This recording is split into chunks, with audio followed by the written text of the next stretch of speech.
le cours suivant est le cours de la dérivation destiné aux élèves de première année bac sciences expérimentales. On va commencer le cours par une introduction sur la dérivabilité et l'utilité de la dérivabilité. La notion de dérivabilité est une notion fondamentale en analyse. Elle permet d'étudier les variations de fonctions, de construire des tangentes à une fonction, de résoudre des problèmes d'optimisation, de plus d'autres utilisations en physique et en d'autres matières. On va commencer par une activité pour permettre d'introduire la notion de dérivabilité. Dérivabilité en un point. C'est ta activité. Soit f, la fonction définie par f de x égale à x à la puissance 3. Nous allons calculer la limite du taux de variation. Limite lorsque x tend vers 1 de f de x moins f de 1 sur x moins 1 qui est égal. La limite x tend vers 1, x, f de x égale à x à la puissance 3, x à la puissance 3 moins 1 sur x moins 1. Comme vous savez, c'est une identité remarquable d'ordre 3. X à la puissance 3 moins 1 égale à x moins 1, facteur de x au carré plus x plus 1 sur x moins 1. En simplifiant par x moins 1, on obtient limite x tend vers 1 de x au carré plus x plus 1. En remplaçant x par 1, on obtient 3. Donc la limite du taux de variation égale à 3. On dit que f est dérivable en 1 et le nombre 3 qu'on a obtenu s'appelle le nombre dérivé de f en a noté f' de 1. Et on écrit f' de 1 égale à 3. Maintenant, on va généraliser pour une fonction quelconque. Définition. Soit f, une fonction définie sur un intervalle ouvert i, et a appartient à i, un nombre réel appartient à i. On dit que f est dérivable en a s'il existe un réel, ou bien un nombre réel L, tel que la limite, lorsqu'il tend vers a, du taux de variation f de x moins f de a sur x moins a égale à L. Ce nombre L obtenu est, ou bien le nombre réel L, s'appelle le nombre dérivé de f en a, noté f' de a. Et on écrit f' de a égale à L. Donc voilà la définition de la dérivabilité en un point quelconque d'une fonction, d'une façon générale. Remarque, la limite du taux de variation, on peut la calculer en faisant h égale à x moins a, et en utilisant ce qu'on appelle le changement de variable.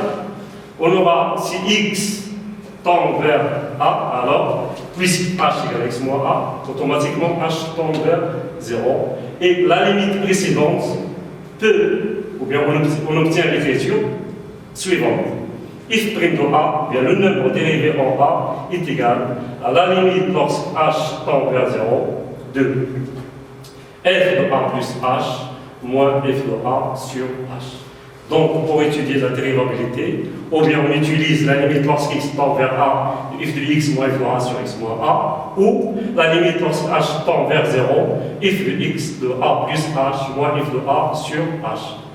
Les deux limites mènent au calcul du nombre dérivé noté f' de a. Bon, maintenant on va passer à l'interprétation géométrique du nombre dérivé. On va prendre une fonction f, une fonction dérivable en a, et c'est f, c'est un courbe représentative dans un repère orthonormé en J. La droite delta qui passe par le point A, f de a, l'abscisse A et l'ordonnée f de a, cette droite de coefficient directeur f' de a, le nombre dérivé qu'on avait calculé dans la définition, cette droite s'appelle la tangente ACF en A. Et une équation de delta, pourquoi une équation? Parce qu'une droite, elle avait plusieurs équations. Une équation de delta est donnée par y égale f' de a facteur de x moins a plus f de a. Pour visualiser un peu cette interprétation géométrique, on peut présenter une petite animation qui permet de visualiser la tangente ou bien l'interprétation géométrique de la tangente en un point. On a utilisé le logiciel GeoGebra pour montrer l'interprétation, ou bien pour visualiser l'interprétation géométrique de la tangente ou bien du nombre dérivé. La fonction construite et la fonction que vous avez déjà vue en temps commun, c'est une parabole f de x égale à 1 sur 4, x au carré. On a pris le point A de coordonnées 1, f de 1. On va, voilà ici le taux de variation. On va utiliser la deuxième définition qu'on avait donnée dans la remarque. F de 1 plus h moins f de 1 sur h, c'est-à-dire h tend vers 0. On va essayer de tendre h vers 0 et visualiser ce qui se passe géométriquement. Voilà. On remarque si h tend vers 0, regardez h tend vers 0. Ici, c'est la séquence qui passe par A et un point M quelconque donné sur le cône. Lorsque h tend vers 0, automatiquement le point M tend vers A, c'est la notion de limite. H tend vers 0, donc la droite tend vers la tangente. La droite en pointillé, c'est la tangente. Donc si h tend vers 0, la droite tend vers la tangente d'équation 0,5x moins 0,25. On va tendre h vers 0. Voilà. 0,64, 62, 61. Voilà, h tend vers. En même temps, l'équation de la séquence, regardez bien, l'équation de la séquence, elle tend vers l'équation de la tangente. Lorsque h tend vers 0.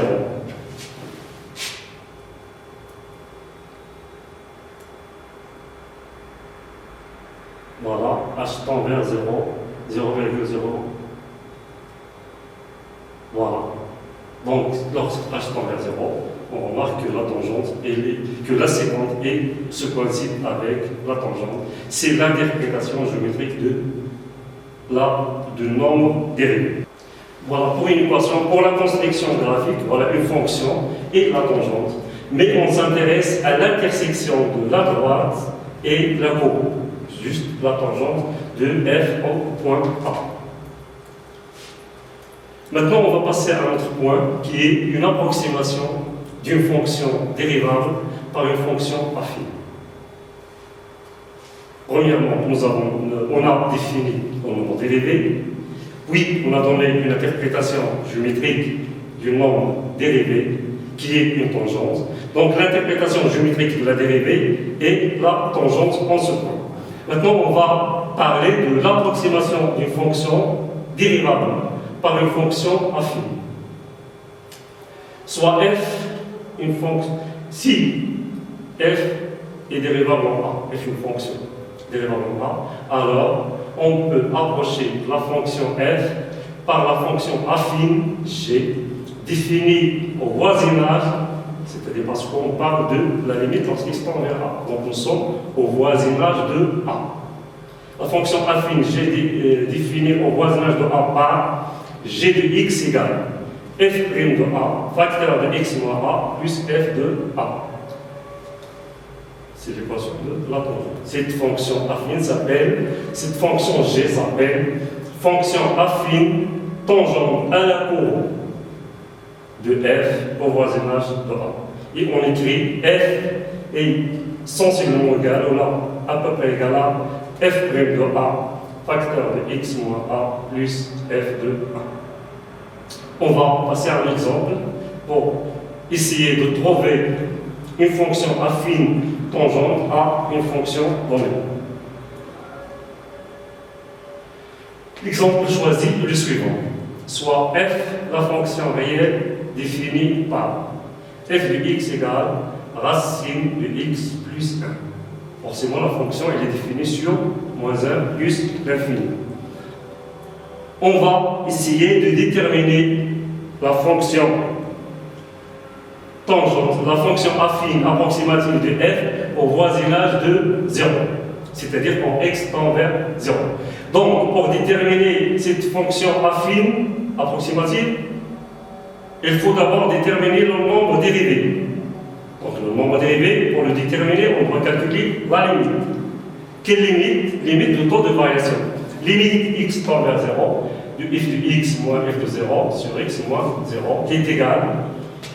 Limite x tend vers 0, racine, on remplace f de x, racine de x plus 1, moins 1 sur x. En remplaçant, forcément, c'est une forme indéterminée, 0 sur 0. Donc, pour lever l'indétermination, on va multiplier par le conjugué. Le conjugué de racine de x plus 1 moins 1 et racine de x plus 1 plus 1. On multiplie le numérateur et le dénominateur par le conjugué, on obtient la limite lorsqu'il tend vers 0, racine x plus 1 moins 1, facteur de racine x plus 1 plus 1 sur x facteur de racine x plus 1 plus 1. C'est une identité remarquable. Racine x plus 1 le taux carré, on enlève le radical égale à x plus 1 moins 1. Racine x facteur, on simplifie plus 1 moins 1, on obtient la limite x tend vers 0 de x sur x facteur, racine x plus 1 plus 1. On simplifie par x, on obtient limite x tend vers 0, 1 sur racine x plus 1 plus 1. On remplace x par 0, on obtient 1 demi. Donc, le nombre dérivé est égal à 1 demi. Et la fonction affine approximative est y égale à 1 demi, facteur de x moins 0 plus f de 0 qui est égal à 1 demi x plus 1. Voilà un autre exemple. On prend la fonction g, la fonction réelle définie par g de x égale à sinus x. Je vous laisse de faire la même chose et de déterminer la fonction affine approximative de g au voisinage de 0. Dérivabilité de f à droite et à gauche en un point. On va commencer par un exemple. Soit f, la fonction définie par f de x égale à la valeur absolue de x. Bon, le premier point, on a parlé de la dérivabilité en un point. Là, la dérivabilité à droite et à gauche. Dans le premier point, on a utilisé la limite du taux de variation. Dans ce point, nous allons utiliser la limite à droite. Limite lorsqu'x tend vers x0 plus de f de x moins f de x0 sur x moins x0 égale la limite lorsqu'x tend vers 0 plus, on remplace f de x par valeur absolue de x, moins f de 0 égale à 0 sur x, qui est égal, puisque x tend vers 0 plus, c'est-à-dire x tend vers 0 et x supérieur à 0. Donc, x supérieur à 0, valeur absolue de x égale à x. On obtient la limite lorsqu'x tend vers 0 plus de x sur x, valeur absolue de x égale à x. On simplifie et on obtient 1.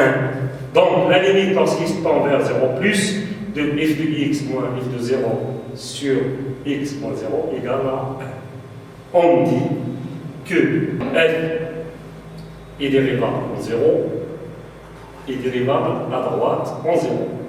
Et le nombre 1 obtenu par la limite s'appelle le nombre dérivé à droite de f en 0. Notez f' de droite de 0. On ajoute un petit d pour signifier droite. Et on écrit f' de 0 égale à 1. De la même façon, nous allons calculer la limite lorsqu'x tend vers 0 plus du taux de variation. Voilà, on va calculer la limite lorsqu'x tend vers 0 moins, mais à gauche de 0, du taux de variation. Limite x tend vers 0 moins de f de x moins f de 0 sur x moins 0 égale limite lorsqu'x tend vers 0 moins valeur absolue de x, on remplace f de x par valeur absolue de x moins 0 sur x. Puisque x est négatif, valeur absolue de x égale à moins x. On remplace la valeur absolue de x par moins x. En simplifiant, on obtient la limite égale moins 1. Donc la limite lorsqu'il se tend vers 0 moins f de x moins f de 0 sur x moins 0 égale à moins 1. On dit que f est dérivable à gauche en 0 et le nombre moins 1 s'appelle le nombre dérivé à gauche de f en 0. Notez f'g de 0, on écrit f'g de 0 égale à moins 1. À travers cet exemple, on va passer à la définition d'une façon générale. On va prendre une fonction f, soit f une fonction définie sur un intervalle de type. La définition 1, parce que définition pour la dérivabilité à droite et l'autre définition pour la dérivabilité à gauche. Dans la définition 1, soit f une fonction définie sur un intervalle de type a plus r avec r supérieur strictement à 0, un nombre réel strictement positif. On dit que f est dérivable à droite en a s'il existe un nombre réel L1, on va regarder L1, tel que la limite lorsqu'x tend vers a plus, ou bien x tend vers a avec x supérieur à a, de f de x moins f de a sur x moins a égale à L1. L1 s'appelle le nombre dérivé à droite de f en a. Notez f' d de a. Et on écrit f' d bien droite de a égale à L1. Définition 2. De la même façon, on va définir la dérivabilité à gauche. Soit f une fonction définie sur un intervalle de type a moins r, a, avec r un nombre strictement positif, on dit que f est dérivable à gauche en a s'il existe un nombre réel L2 tel que la limite lorsqu'x tend vers a et x inférieur à a de f de x moins f de a sur x moins a égale à L2. L2 est le nombre dérivé de f à gauche en a, notez f'g de a égale à L2. Donc, pour déterminer la dérivabilité à droite, on calcule la limite à droite de f de x moins f de a sur x moins a. Pour déterminer, étudier la dérivabilité à gauche, on calcule la limite à gauche de f de x moins f de a sur x moins a. Maintenant, on va donner l'interprétation géométrique de la dérivabilité à droite et de la dérivabilité à gauche. Dans le premier point, l'interprétation géométrique que nous avons donnée pour la dérivabilité, on avait dit que si f est dérivable, donc il admet une tangente d'équation y égale à f' de a, facteur de x moins a plus f de a. Donc, pour la dérivabilité à droite, f de x admet, si f est dérivable à droite en a, alors la courbe de f admet au point a, de coordonnées a, f de a, une demi-tangente, parce qu'on parle de x supérieur ou égal à droite de a. Une demi-tangente d'équation y égale f' de a, le nombre dérivé à droite, facteur de x moins a plus f de a avec x supérieur ou égal à a. Donc, la différence entre l'équation de la tangente et l'équation de la demi-tangente, on remplace le nombre dérivé par le nombre dérivé à droite et on prend seulement les abscisses supérieures ou égales à a, c'est-à-dire pour x supérieur ou égal à a. Voilà la construction de la demi-tangente a f de a. Voilà la courbe cf et la demi-tangente à droite. De même, si f est dérivable à gauche en a, alors la courbe de f admet au point a, f de a, une demi-tangente d'équation. On remplace le nombre dérivé à droite par le nombre dérivé à gauche. X, y égale f' g de a, facteur de x moins a, plus f de a, ça va être x inférieur ou égal à a. Voilà la construction.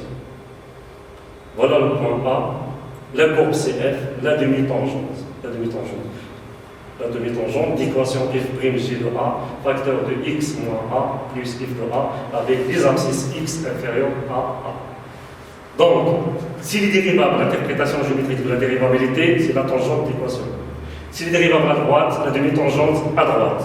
S'il est dérivable à gauche, la demi-tangente à gauche. Voilà l'interprétation géométrique de la dérivabilité et de la dérivabilité à droite et de la dérivabilité à gauche.